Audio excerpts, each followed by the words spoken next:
గుంటూరులో kidney racket మోసాలు వెలుగులోకి వచ్చాయి. మోసం చేసి కిడ్నీ తీసుకున్నారని గుంటూరుకు చెందిన మధుబాబు సోమవారం పోలీసులకు ఫిర్యాదు చేశారు. కిడ్నీ ఇస్తే 30 లక్షలు ఇస్తామని విజయవాడకు చెందిన భాష తెలిపాడని చెప్పారు. ఆర్థిక ఇబ్బందులు ఉండటంతో కిడ్నీ ఇవ్వడానికి వెళ్లానని వెల్లడించారు.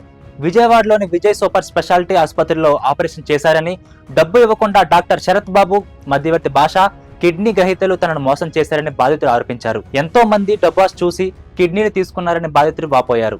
తనకు న్యాయం చేయాలని పోలీసులను ఆశ్రయించాడు బాధితుడు. పూర్తి వివరాల్లోకి వెళ్తే మధుబాబు ఒక ఆటో డ్రైవర్. ఇంట్లో ఆర్థిక సమస్యలు చాలానే ఉన్నాయి. తనకి ఒక వ్యక్తి పరిచయం అయ్యాడు. కిడ్నీ డొనేట్ చేస్తే ఇంత డబ్బు ఇస్తారని మధుబాబుతో చెప్పాడు. ఫేస్బుక్లో అందుకు సమాచారం ఉండడంతో ఫేస్బుక్లో సెర్చ్ చేసి ఒక వెబ్సైట్ చూశాడు మధుబాబు. దాన్ని ఓపెన్ చేసి చూస్తే కిడ్నీ కావాలని ఉంది. ఓ పాజిటివ్ వాళ్ళు 31 ఏళ్ల వయసున్నవారు డొనేట్ చేయొచ్చని ఉంది. మధుబాబుది కూడా ఓ పాజిటివ్, పైగా వయసు కూడా 31. దాంతో కిడ్నీ డొనేట్ చేస్తానని రిప్లై ఇచ్చాడు మధుబాబు. విజయవాడ నుంచి భాష అనే వ్యక్తి తనకి ఫోన్ చేశాడు. ఆ ఫోన్ చేసిన వ్యక్తి ఇదివరకే తన కిడ్నీని డొనేట్ చేశానని, తనకి 30 లక్షలు ఇచ్చారని చెప్పాడు. మీరు కిడ్నీ ఇస్తారా అని మధుబాబుని అడిగాడు. అందుకు మధుబాబు కూడా ఇస్తానని చెప్పాడు. కిడ్నీ ఇవ్వడానికి వెళ్ళిన మధుబాబు పేషెంట్ వాళ్ళ బావమరిది పేషెంట్ కు పరిచయం అయ్యాడు. అన్ని టెస్టులు చేయించారు.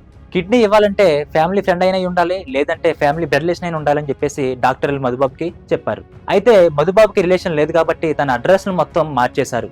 వాళ్ళ స్వగ్రామం కిందకు అడ్రస్ మార్చారు. వాళ్ళ ఫ్యామిలీ ఫ్రెండ్ కింద పెట్టి వాళ్లకు అనుకూలంగా అన్ని ఆధారాలు వీడియోలు సృష్టించారు. తను వాళ్ళ ఫ్యామిలీ ఫ్రెండ్ అని, వాళ్ళ ఊర్లోనే ఉంటున్నానని ఆధారాలు సృష్టించారు. గత నెల 15వ తారీఖున కిడ్నీ తీసుకున్నారు, కానీ డబ్బు మాత్రం ఇవ్వలేదు. పైగా మధుబాబు ఫ్యామిలీ ఫ్రెండ్ కింద పెట్టి కిడ్నీ తీసుకున్నట్లు మా దగ్గర ఆధారాలు ఉన్నాయని బెదిరించారు.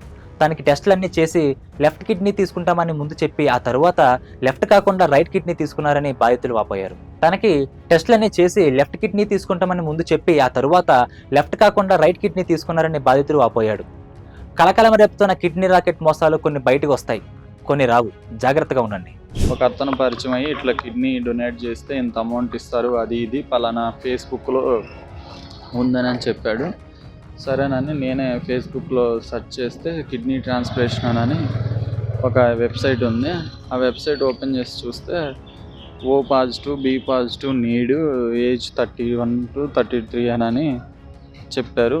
సరే నేను ఓ పాజిటివే కదా, ఏజ్ 31 కదా అని నేను రిప్లై ఇచ్చాను. విజయవాడ నుంచి ఒక అతను భాష అని ఫోన్ చేశాడు. అతను డొనేట్ చేశాడంట ఆల్రెడీ. నేను ఇచ్చాను బ్రదర్, ఇంత అమౌంట్ ఇస్తారు, ఒక 30 lakhs ఇస్తారు, మీరు ఇస్తారా, ఇట్లా మెసేజ్ చేశారు అంటే ఇస్తానని అన్నాను. సరే విజయవాడ రమ్మంటే వెళ్ళాను. అక్కడ వెంకటన్ అతన్ని ఒక అతన్ని పరిచయం చేశారు. అతను మీడియేటర్ అంట. ఆయన ద్వారా పేషెంట్ వాళ్ళ బామ్మర్ది అను పేషెంట్ వాళ్ళు పరిచయం చేసి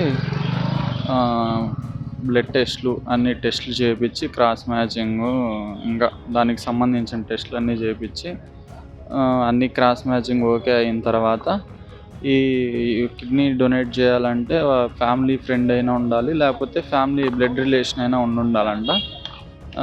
నేను ఏమీ కాదు కాబట్టి నా అడ్రస్లు మొత్తం మార్చారు. వాళ్ళ స్వగ్రామంకి ఫ్యామిలీ ఫ్రెండ్ కింద పెట్టి వాళ్ళకి అనుకూలంగా అన్ని ప్రూఫ్స్, వీడియోస్, మేము ఫ్యామిలీ ఫ్రెండే ఇక్కడే ఉంటున్నాము వాళ్ళ ఊర్లోనే అని చెప్పేసి తీసుకొని లాస్ట్ మంత్ 15వ తారీఖున ఆపరేషన్ చేసి తీసుకున్నారు. అమౌంట్ అడిగితే ఇవ్వట్లేదు. దానికి తోడు ఫ్యామిలీ ఫ్రెండ్ కింద పెట్టించాము, ఏం చేస్తామన్నట్టుగా మాట్లాడుతున్నారు. నాకు టెస్ట్లు అన్నీ చేసి లెఫ్టే తీసుకుంటామని చెప్పారు ఫస్ట్, కానీ లెఫ్ట్ తీసుకోకుండా రైట్ తీసుకున్నాను.